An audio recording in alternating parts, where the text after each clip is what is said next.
Hello, everyone. Welcome back to today's story.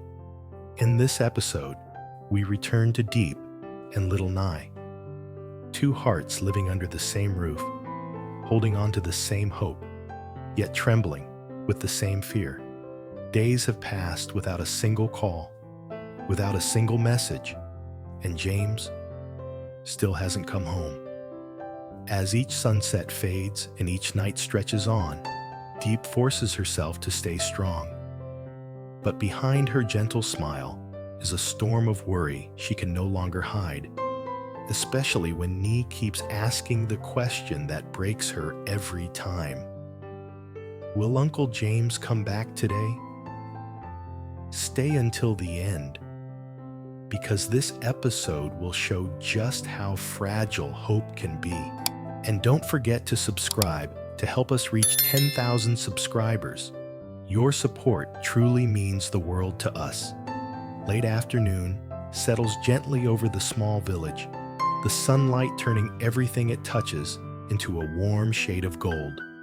Soft, slow, almost too peaceful for a day filled with worry. Diep crouches beside the little water spinach patch behind the house, hands moving automatically through the rows, even though her mind is far away.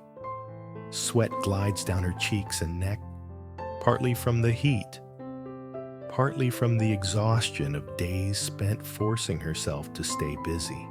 The only thing that breaks the heavy quiet is the sound of little Nhi's giggles as she runs around barefoot, her little dress muddied from all her afternoon exploring.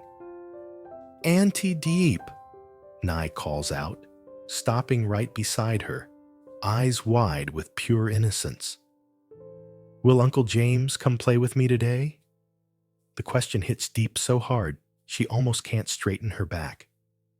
It slices through the air, through her breath, through every fragile piece of hope she's been clinging to for days. She forces a smile, too soft, too thin, too far away to be real. "Not today, sweetheart," she murmurs, brushing dirt from Nhi's knee. Uncle James is still very busy at work. Nhi's lips tug downward into an unhappy little pout. "But it's been so many days. I miss him so much." Diep's heart tightens. She drops her basket and cups Nhi's face, pulling her into her arms. The child's hair smells of sun-dried grass and warm earth. Diep closes her eyes, swallowing the lump rising in her throat.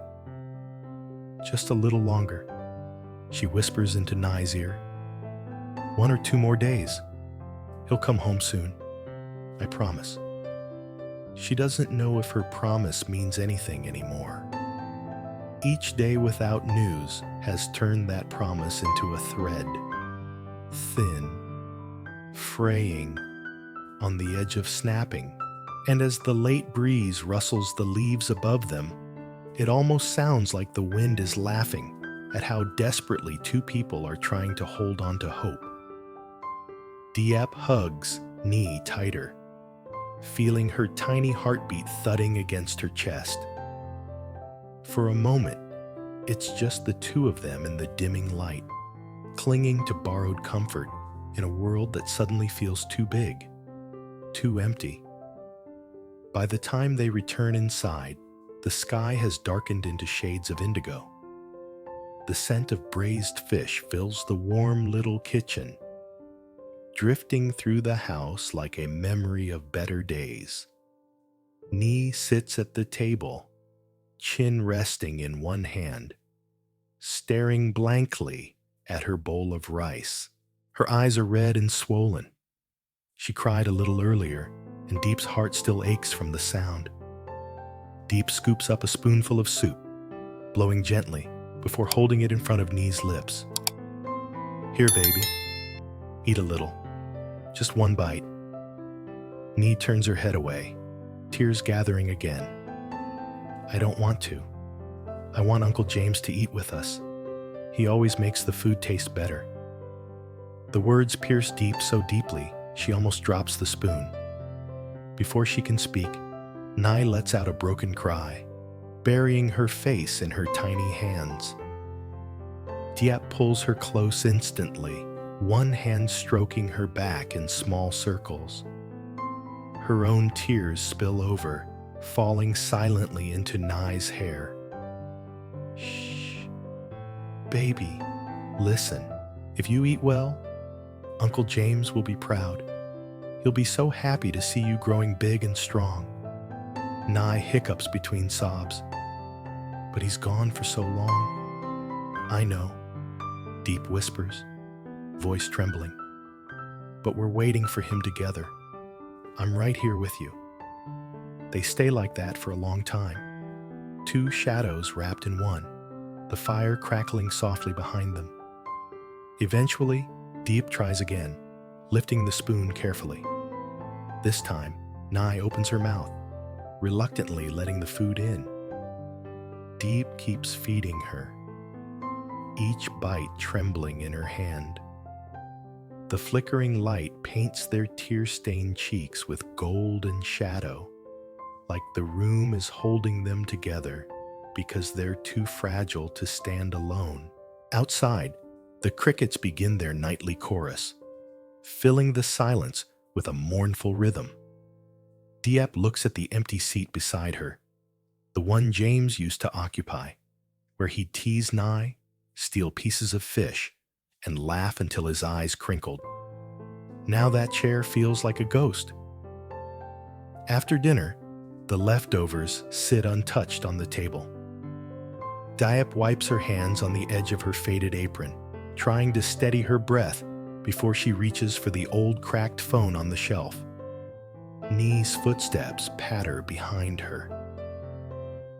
Auntie, are you calling Uncle James? Yes, Diep manages, even though her fingers are trembling as she dials the number. Let's see if he can talk to us tonight. Nhi holds onto Diep's dress, eyes sparkling with desperate hope. 1 ring, 2 rings, 3 rings. Then the voice, cold, emotionless, cruel. The subscriber you have dialed is currently unavailable. Nhi looks up immediately, confusion and sadness mixing into one heart-shattering expression. Is he busy again? Diep forces a nod, swallowing hard. Yes, very busy. We'll try again tomorrow. She ends the call quickly before her voice cracks. The tiny beep echoes in the quiet kitchen, like the final drop of rain before a storm. Nhi lowers her head, tears falling silently into her bowl. Diep gathers her in her arms again, holding the child close enough to feel every shaky breath. She doesn't speak this time. Her throat is too tight, her heart too full of fear she refuses to name. The bamboo wind chime outside clinks softly, each hollow note drifting through the house like a reminder that someone should be coming home, but isn't. Hours pass. Nhi finally falls asleep, curled in Diep's lap. Diep carries her to the small bed, tucking her under the thin blanket. She brushes a strand of hair from the child's forehead, whispering, "Sleep well, sweetheart. Auntie's right here." But once Nhi's breathing evens out, Diep steps outside into the cold darkness. The night is pitch black, clouds swallowing the stars, the wind sharp against her skin. She kneels on the concrete porch, hands clasped so tightly her knuckles turn white. The moonlight catches the wetness on her cheeks. She bows her head, voice trembling like a leaf. "Mr. James, wherever you are, please be safe." Her breath catches. These past days, I can't shake this feeling. My chest hurts all the time. I'm so scared something happened to you. She presses her forehead to the ground, tears dripping onto the cold concrete. Please, please let him come back. I don't care how long it takes. I don't care what happened. Just let him be alive. Let him return to us. A sob escapes before she can stop it, echoing through the empty yard. The cold breeze lifts Diep's hair as she stays kneeling on the porch, her entire body trembling from a mix of fear, exhaustion, and the weight of praying into an empty night. Somewhere far beyond the rice fields and the bamboo hedges, she imagines James walking alone under another sky. Tired, hungry, maybe hurt. The thought makes her chest tighten even more. She folds her hands again, pressing them to her heart as if she could hold the breaking pieces together. Inside the house, a soft whimper drifts from the bedroom. Nhi has turned in her sleep, tiny fingers clutching the blanket as though reaching for someone who isn't there. The sound pulls Diep back to her feet. She wipes her face, brushing away the trails of tears and forcing herself to take a deep breath. She can't let Nhi wake up alone. Not tonight. Not while everything feels so fragile. When she enters the room, the weak glow of the oil lamp casts long, warm shadows across the wall. Nhi's small form huddles under the blanket, her brow knotted in a worried frown, as though even her dreams can feel the absence of the man who promised to come home. Diep sits down beside her, pulling the blanket a little higher. She strokes the child's cheek with steady fingers. "Don't worry, baby," she whispers, even though Nhi can't hear her. "Auntie's right here. You're not alone." But as she stares at Nhi's sleeping face, another worry creeps into her heart. She remembers the way Nhi used to brighten whenever James arrived, how she'd run into his arms, how he'd lift her high, how the house seemed fuller when his laughter echoed through it. What if that laughter never returns? Diep shakes her head quickly, refusing to let the darkness swallow her. She stands, walks back out to the small wooden table, and grabs her phone again. The screen lights up her exhausted features. Nhi's picture with James, taken on the day he surprised them with grilled corn, fills the background. Both of them laughing. James holding Nhi like she was the most precious thing in his world. Diep's throat tightens. She presses call. Again. 1 ring. 2 rings. 3 rings. The subscriber you called is currently unavailable. This time, she doesn't cry. She simply lowers the phone slowly, as if letting go would break something inside her. She stands for a long moment in the stillness, staring at the dark doorway, as though expecting James to walk through it any second. Smelling of mountain wind and orange blossoms, like always. But no footsteps come. No voice calls her name. The next morning arrives cold and gray. Diep wakes with a jolt. She must have fallen asleep, sitting on the floor beside Nhi's bed. Her neck aches, her eyes burn, and her body feels heavy, like it's been carrying stones through the night. Nhi wakes too, rubbing her eyes and stretching. The first words out of her mouth are exactly the same as yesterday and the day before. "Auntie, is Uncle James coming home today?" Diep forces a smile, even though her heart sinks to the bottom of her stomach. "Let's eat breakfast first, Then we'll try calling him again." Nhi nods, though she still looks disappointed. Diep cooks rice porridge slowly, stirring it until it bubbles. The kitchen feels too quiet, without James teasing her about using too much water, or Nhi begging him to add more sugar. As they sit down, Nhi picks at her bowl. Can I talk to him after I finish eating? Of course, Diep says softly, but she doesn't know what she'll do if the call goes unanswered again. After breakfast, they go outside. The fields are wet with morning dew, the air thick with the scent of wet grass and earth.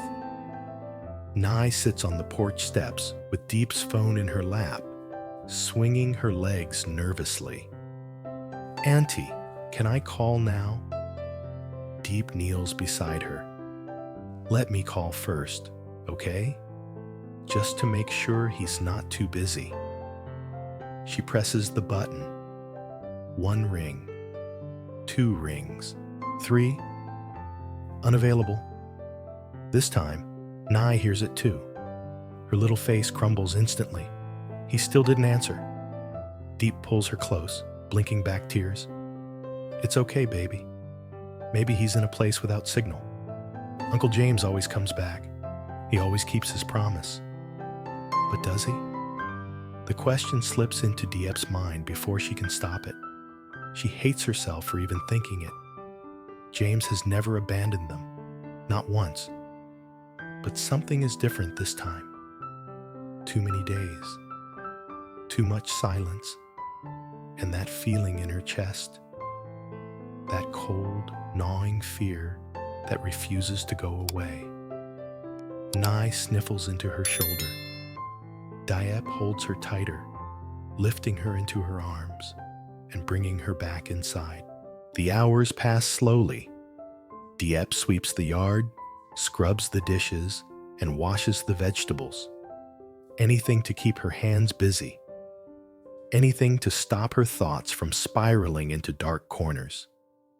Nhi helps by watering the plants, though she keeps glancing at the road as if expecting James to appear at any moment. By afternoon, both of them are drained. Diep boils a pot of sweet ginger tea and sits down on the porch with Nhi curled against her. Auntie, Nhi whispers, what if Uncle James doesn't come home? Diep feels her breath catch. She cups Nhi's face and shakes her head firmly. Don't ever think that. He loves you. He loves us. He will come home. But why is he gone so long? Because sometimes grown-ups have to solve problems before they can come back, Diep says gently, brushing tears from Nhi's cheek. But he's strong, remember? And brave. Uncle James would never leave us on purpose. Nhi nods slowly, clinging tighter. Diep looks out at the road stretching into the distance, her chest aching with longing. She remembers the last time she saw James, his tired smile, the way he squeezed her hand, the soft promise in his eyes that he would finish everything soon and return. That memory is the only thing holding her together. Night falls again. The second night without sleeping. The second night without news. Diep and Nhi sit side by side at the table, eating in silence. Their bowls are half full. The fire crackles weakly, and the only sound is the bamboo chime outside swaying in the wind. After putting Nhi to bed, Diep steps outside again. This time, she doesn't kneel. She stands tall, looking straight into the dark horizon, her hands clenched at her sides. Her voice is steadier tonight, though still aching. James, if you're out there, if you can hear me. She swallows hard. We're waiting. We're scared, but we're here. Don't leave us wondering anymore. Just come home, please. Just come home. The wind blows against her face, cold but strangely comforting, as if carrying her words somewhere far away. She takes a shaky breath. And if you're in trouble, hold on. I'll wait for you. We both will. She closes her eyes, tears slipping down her cheeks. Just come back to us.